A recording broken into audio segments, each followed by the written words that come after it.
Hey, it's Tim. And it's Amy from GoWithLess. We're glad you're here. In this week's video, we're talking about a very important subject to the early retirement community, and that is health insurance. What are we doing for our health insurance in 2022? We're two full-time international nomads. We're going to give you the answer today. We hope you watch the whole video. In 2015, Amy and I retired in our late 40s, and in January of 2020, we sold our home and became full-time nomads. Every Wednesday, here on our channel, we are talking about our nomadic fire life. We hope you'll give today's video a thumbs up. Subscribe over here if you're interested in things like early retirement, nomadic living, house sitting, travel hacking. Make sure to ring the bell because we talk about these things every Wednesday here.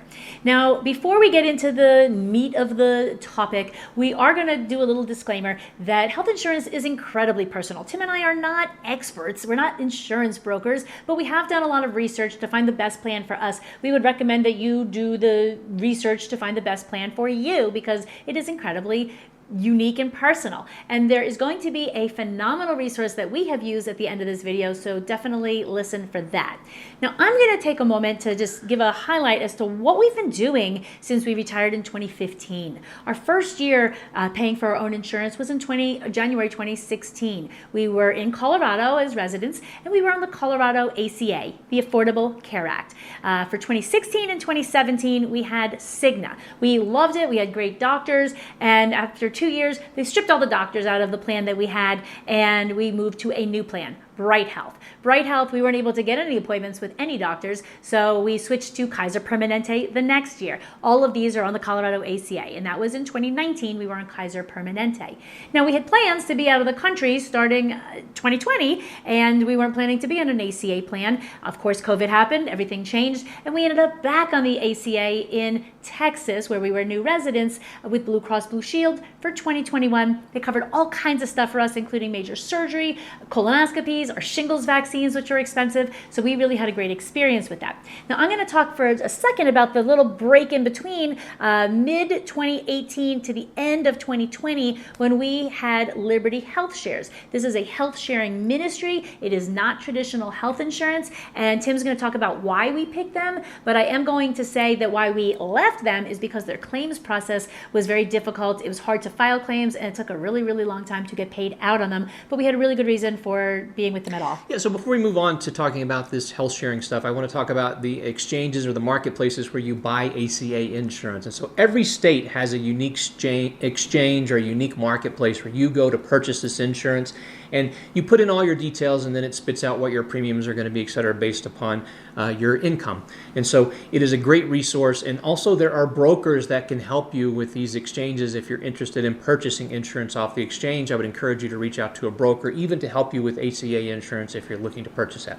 The reason that we bought this health sharing plan was about 2 years into our ACA plan that we had in Colorado, we realized that we really didn't have any insurance coverage when we were outside of the state of Colorado. If we were in California, we effectively had no health insurance.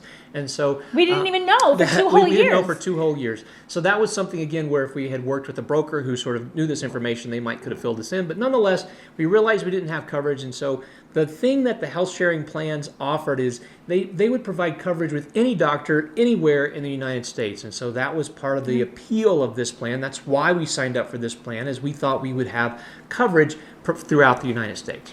Okay, so let's get into what we are doing for 2022. We have picked a plan called IMG Global. They have all kinds of flavors. We picked the Silver plan. Now, the Silver plan doesn't include a whole bunch of things, including any preventative care. Now, you can pick a bigger, more expensive package that does include preventative care, but that came at a premium price, and that didn't make any sense. We would just rather pay out of pocket for that sort of thing, right? That's exactly right. Yeah. So the idea of just going to see a doctor and it costs $30, but we'll in just Mexico? In Mexico. In the States, it's only maybe a couple of $100 to go see a doctor for a physical or something like that. Whereas if we were looking to have a plan that provided coverage for this, it was going to be thousands of extra dollars a year. So it didn't make any sense for us to have that in our plan. And how we now approach health insurance is really to protect against bankruptcy or going back to work because of healthcare costs, so for unexpected things. So that's what we're looking at, and that's what we did. Now, our plan plan is $2,460 for the two of us for the whole year. That seems like a killer deal. We have a fairly high deductible, $5,000 per person.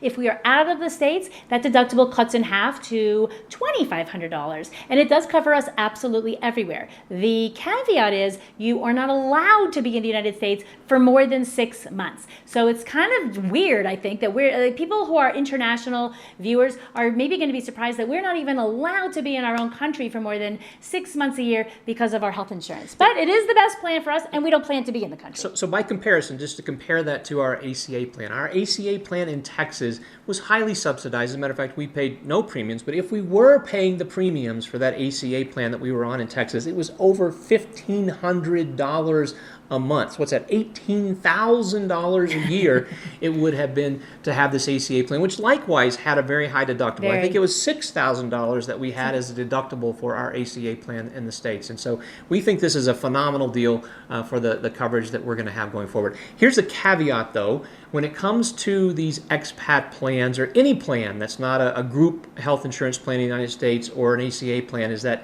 they make you go through underwriting so that they can exclude pre-existing conditions. And so that is problematic if you're someone who potentially has diabetes, or what our understanding is that's a very expensive thing to cover on your own.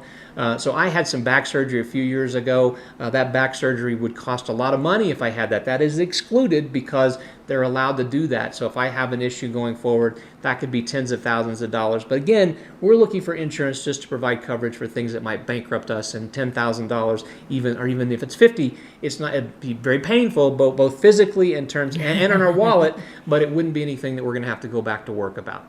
And the pre-existing conditions, with this plan, you actually get 24 months from starting, but after that, it's not like the best. It doesn't cover it fully. It gives you just like maybe $5,000 per incident or something like that. IMG Global uses United Healthcare as its medical network. So you're able to go in with your IMG Global card, go see a United Healthcare doctor, and that would be just billed directly. And if you owe anything, you're just going to get that in the mail. If you are outside of the country, you pay for it outside, and then you are reimbursed. Now, I'm going to talk a little bit about the company that is helping us. So it is a company dedicated to expat and travel insurance, and it's based out of Phoenix. Good Neighbor Insurance is the name, and we have worked specifically with a broker by the name of Tracy Winters. Now, we have been speaking with her since mid-2019 because we were planning to need this plan in 2020, and she has been incredibly knowledgeable and very, very patient because we've called her, I'm going to say about a dozen times, asked her every kind of question you can imagine. She answers them very thoroughly. And one really nice thing about Good Neighbor is that they not only do they have all kinds of different plans that they represent, there is not a dollar charged over and above what you would pay directly, and they are also an advocate. So they have direct relationships with these insurers. If you're having problems that are legitimate problems, they can intercede if you are not getting claims reimbursed or something like that. So we highly recommend that. I'm going to put her information in the description below. She's been so phenomenal that we want to make sure that our viewers know she exists. Part of the beauty of a brokerage is that you can, they have a lot of knowledge that you just simply can't find online. So they work with both a lot of insurers as well as a lot of people that are looking for insurance. And so they have a lot of knowledge. Whenever we were looking to sort through all the expat plans that are available or the ones that we were looking at, mainly what you find online is the premiums are cheap. You don't find a lot of... the customer service is great. The customer service is great. Like to begin with, to sign up. I had to file a claim, and this is my experience with the claim, and they filed their claims in a timely manner. You don't find a lot of information like that. And the people that work with these brokerages are familiar with the claims process. They've had lots of customers who have been through actually using the insurance. And so there's a lot of value, at least we found that, in working with Tracy and working with Good Neighbors. So there's just a ton of value that we found in working with the brokerage. And I do want to mention something that even though we started our plan on January the 1st, you can start an expat or travel insurance plan anytime. You don't have to wait till the beginning of the year. And I don't know that they work with other kinds of insurance. So what they do is, like, say you live in Amsterdam and you're coming to the United States, they would insure you for that. If you're a U.S. citizen and you need coverage outside of the country, they take care of that. I don't know if you're just like retiring and at home. I don't think that they do that. No, that I wasn't don't my think impression. so. Yeah. So just maybe give her a call for, hey, I'm ACA help. Yeah, they don't do that kind of thing. They do like international sorts of stuff. So here's what we want to know from you. We know a lot of our viewers are working for health insurance. So I want to know what you're doing for health insurance. Are you working for health insurance? Do you have health insurance provided to you in your retirement? What are you doing for your insurance? What are you doing for your expat nomad plan? We want to hear all about it down below. Hasta luego. See you Adios. next Wednesday.